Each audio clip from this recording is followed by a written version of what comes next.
Page 40, Far Beyond My Imagination. Now this piece looks ugly, don't it? Good grief. Dotted rhythms and 8 notes and all whatever's going on.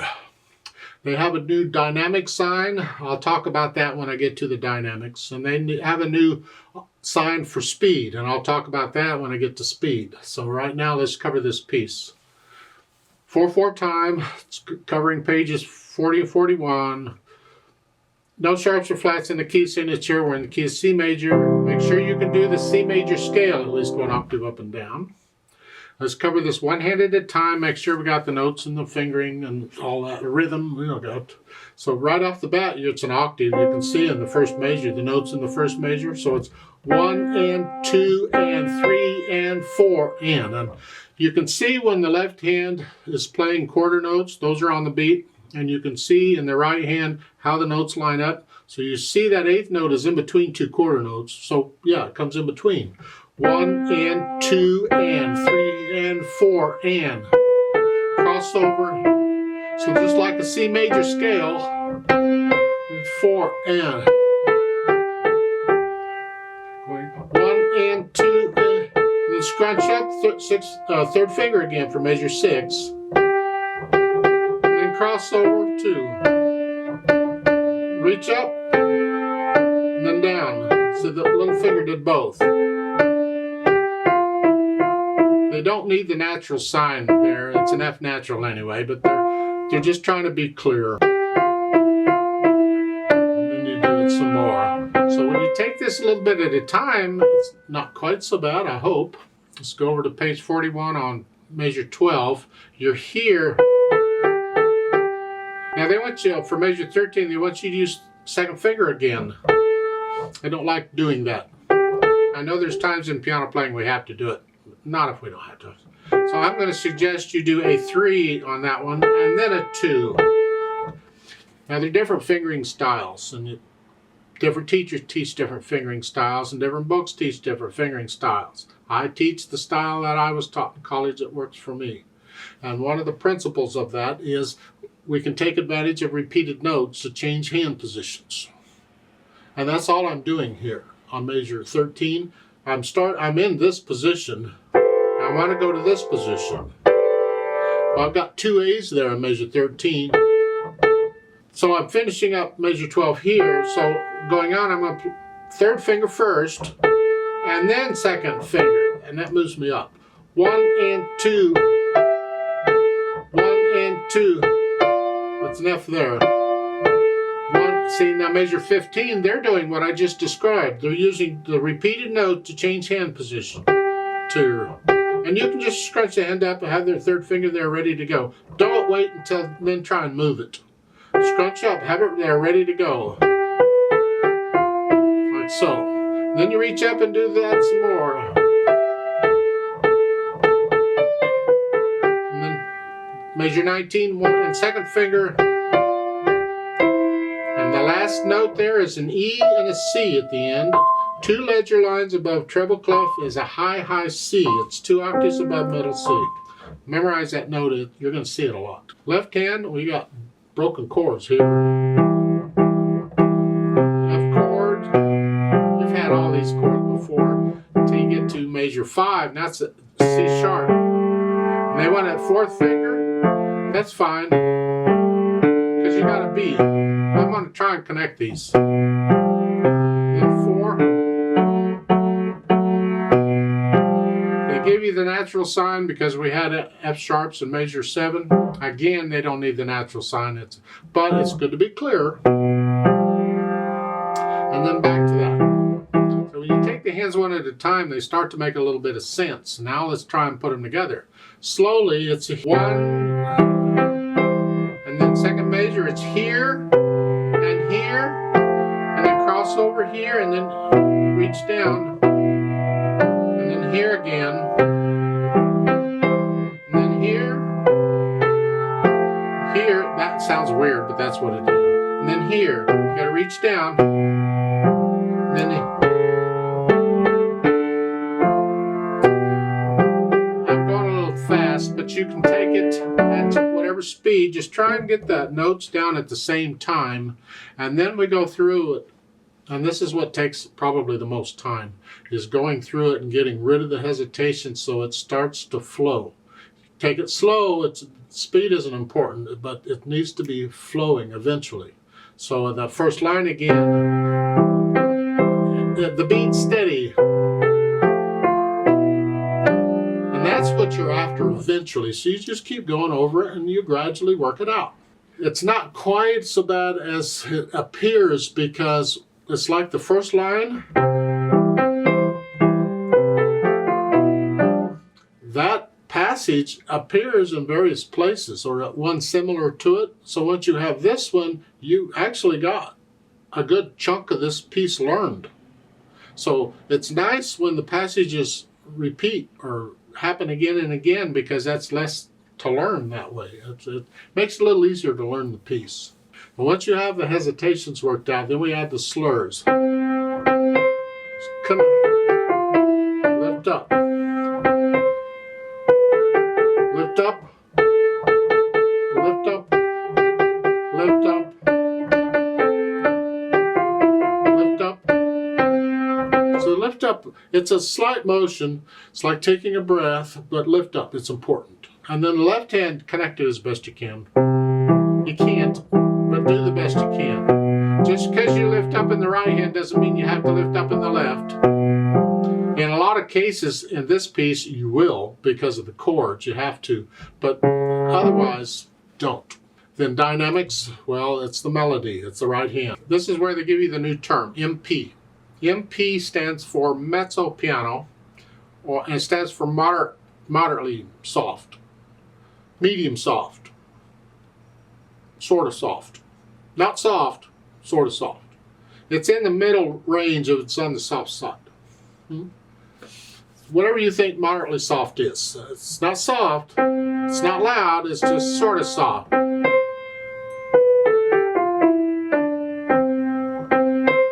Left hand is softer.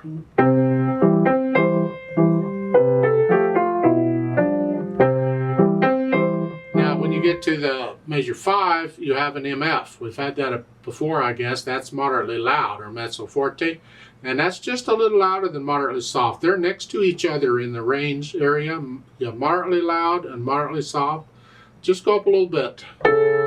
So it's soft, now moderately loud. Not loud, just sort of loud.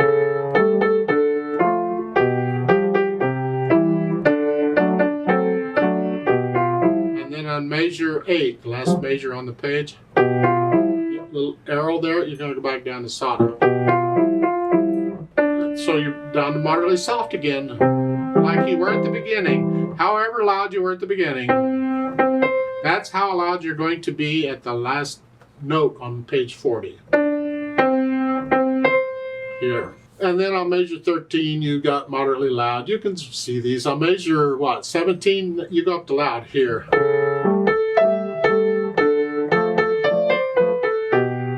And then you go down to soft. And plan that out at the end. You're loud here in this measure 19. And the last measure, go down moderately loud, moderately soft, or this is soft, and this is soft, both hands. You have to experiment. You got to get the feeling, the dynamics. Just start getting softer at the end.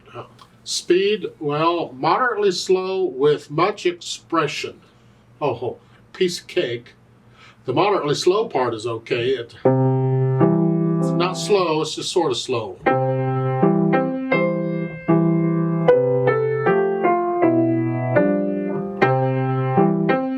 And it's not the speed of the beat I'm talking about, it's the overall flow of the piece.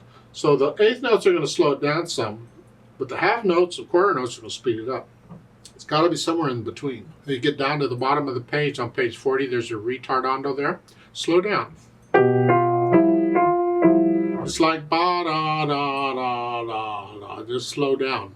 Doesn't say how much to slow down. You feel it. Just slow down. You don't have to slow down a lot. Just slow down. Oh, by the way, hold that dotted half note down when you lift up here.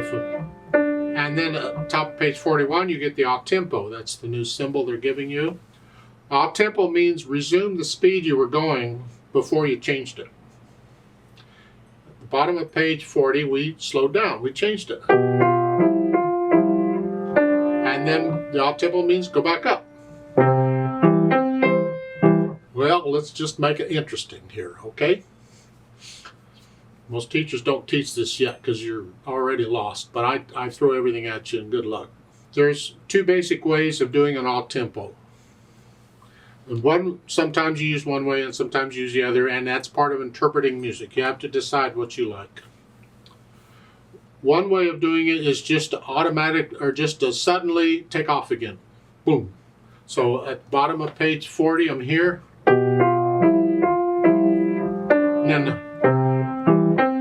then I just take off again. Boom. Just instant. The other way is to gradually speed back up, but only take a beat or two to get there. Don't take a long time, but you get back up into it.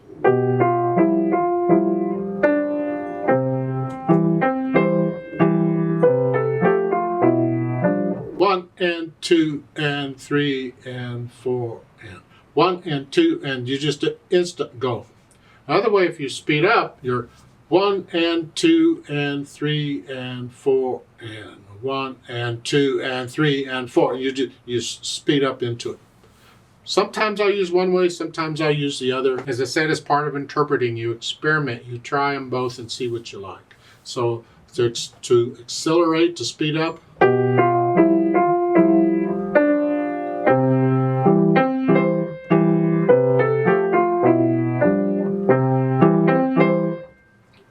It's a judgment call.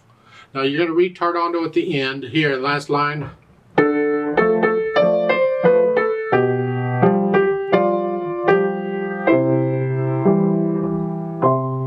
There, and you take your time retardandoing, because if you retardando too quickly, then you're going too slow too soon. So you take it maybe a measure at a time and just gradually slow it down.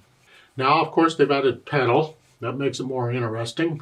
So if we pedal it like they're showing, now what I'm going to do is I'm going to push the notes down first and then the pedal. I'm going to release the pedal. In this one, I'm releasing the pedal after I play the notes after the pedal. Does that make sense? For instance, at the beginning, the first measure, I play the notes first, then the pedal. I'm going to release the pedal after I play the notes in the next measure. This ensures they're connected. There's always sound.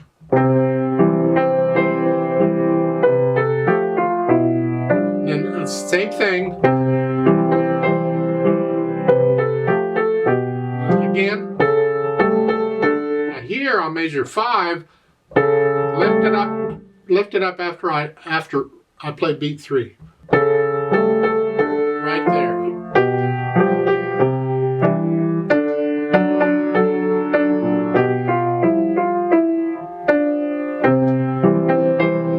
Basically how I'm pedaling it. Now I do want to make one change between measure 13 and 14. They'll get to this eventually, but I want to do it now. 13 is here, and you're changing it. But if what I want to do is I'm going to what's known as change the pedal. I keep using the term. It means let the pedal up and put it right back down. You just changed it. You're getting rid of the old overtones and starting fresh. But I want to do that after I play the note on measure 14. So measure 13, and then here, I play the notes and then change it here. So it overlaps just a hair. Again, because I want sound all the way through that. Go down to measure 16. Now here it's different because it's a new phrase. See, there's just a speck of silence in there because I lift the pedal up with the hands there so I can get the silence.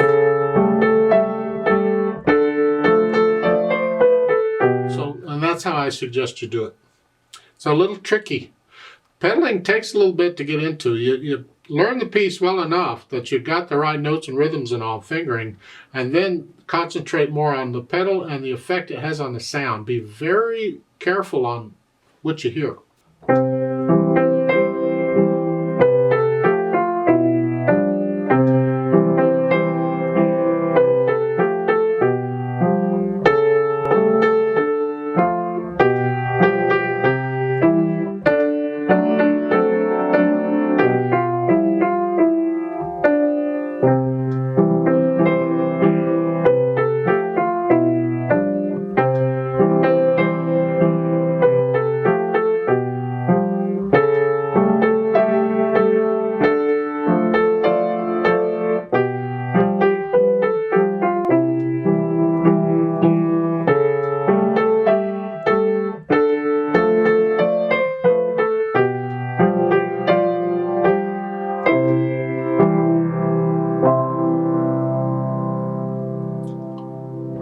fermata at the end, you just hold out as long as you feel right. I'll do it with a metronome. I'll double it, the value, and I'll hold it for 4 counts instead of 2. So let's try it together very slowly and double check the notes and the rhythms. I'm going to pedal it as I suggested, but I'm not going to do any dynamics, and I can't slow down. The metronome won't slow down, so we can't do that. So I'll give us 4 counts, and let's try this. 1 and 2 and ready and go, and 1 and 2 and 3.